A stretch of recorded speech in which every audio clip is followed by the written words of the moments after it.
Hello folks, Judd again. I'm really hating my webcam. I gotta figure out what's wrong. Anyway, try and do this. Last time we talked about Aeolian mode, G Aeolian, or the G natural minor scale. Has a scale formula 1, 2, flat 3, 4, 5, flat 6, flat 7, and 1. Today we're going to talk about G Dorian, which is a minor sounding mode. Basically because its scale formula is 1, 2, flat 3, 4, 5, 6, flat 7, and 1. So the only difference between G Dorian and G Aeolian, or the minor natural minor scale, is the 6th degree, which in G minor it was flat 6, and in G Dorian it's a 6. So it's E flat. The flat 6 would go up to E, and the scale basically goes like this.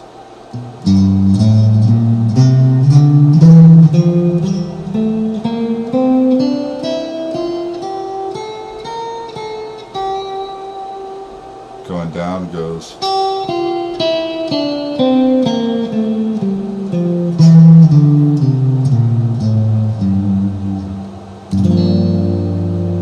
The one chord is still a minor 7 on here as well, so the same as the natural minor scale. So you can,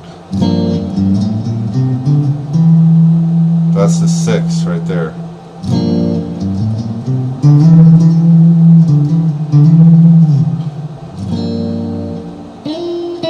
Natural 6 there.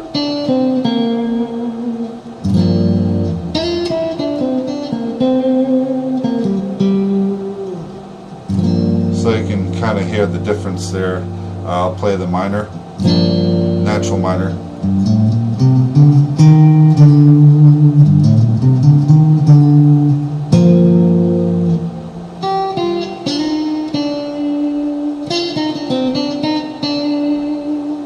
And then Dorian.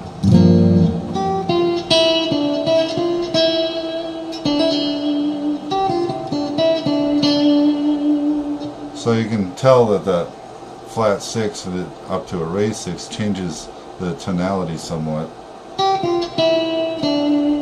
Instead of the G minor,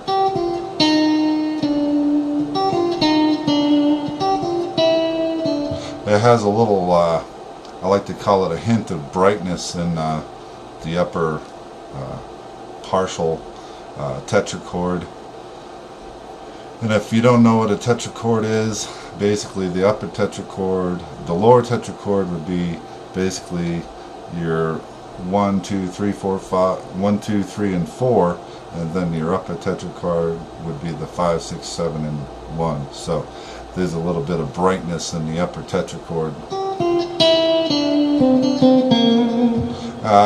Common chord progression for this would be a 1 minor 7 to the 4 dominant 7 in this case, which would be C. But I'm playing the 9, but you can play the 7.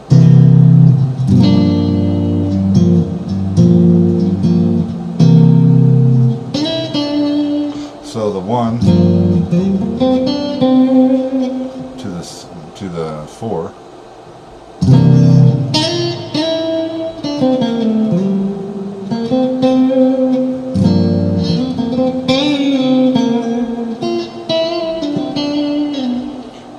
That's a common chord progression, so it'd be like.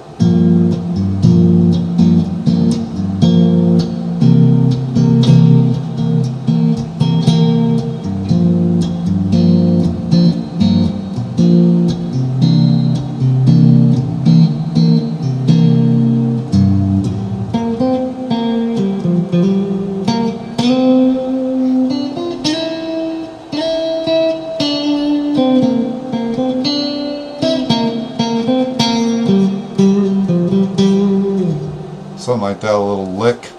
I like to think of licks there, and always be aware of your phrasing. And so to get the Dorian mode, you can play up it.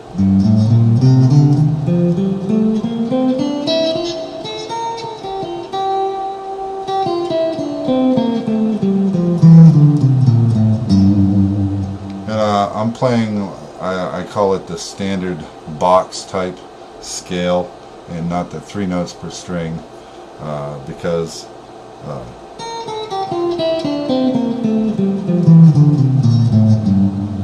if you look at it in the pentatonic shape, the G minor,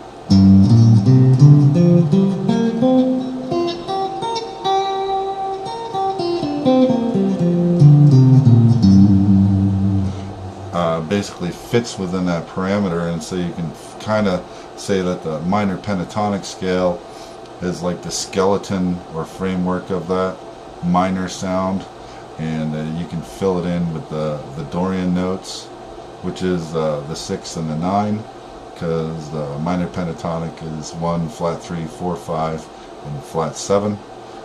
So basically the notes you fill in would be the Dorian notes for this, what I'm talking about today. So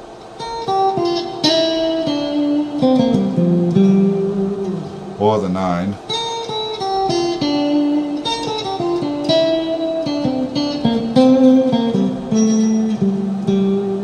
I landed on the 9 there.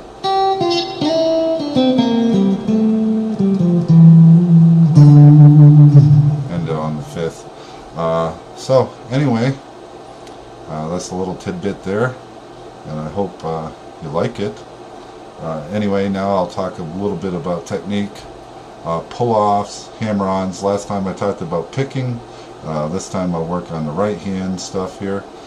Basically, hammer-ons and pull-offs, what are they? Basically, it's when you take in one of the notes and then you hit your finger down on the other notes.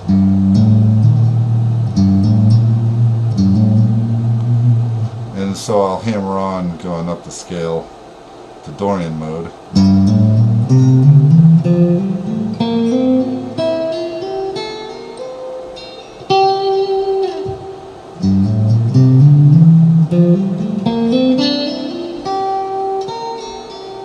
Now, pull off basically is when you take the note, playing a higher note, you pick that note and pull off.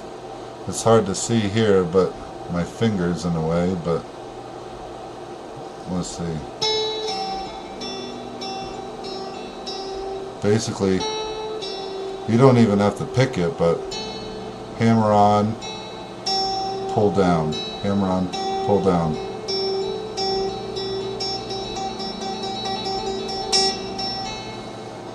Basically, it's a lot easier if you pick that first note.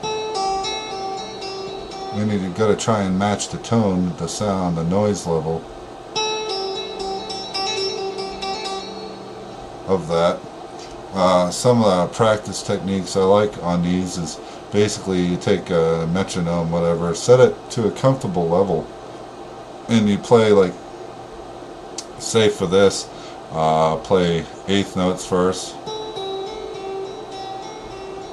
then 6th note, 16th.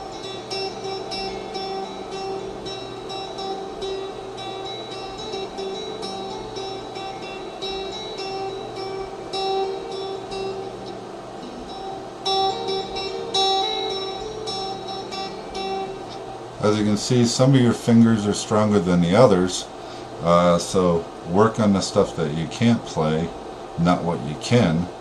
So if your strong fingers are these things, don't practice that. Practice,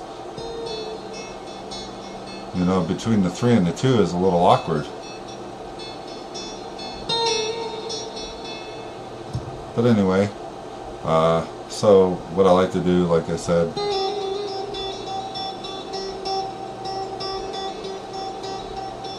alternate like that. It may be a little hard at first, but it takes a little time to get used to it. And pull-off's a lot more difficult than the hammer-ons are, but after a while they'll become second nature. Don't overdo it. You don't want to injure your hands, which can happen. It's happened to me in the past, and you're pretty much laid up for 2 or 3 days. And make sure there's no tension in your hand. As soon as you feel tension, stop playing, shake your hands out, you know, supposed to be fun, but technique wise it's good. Anyway, I hope you like this, and like it on YouTube if you do, and I'll talk to you next time. See ya.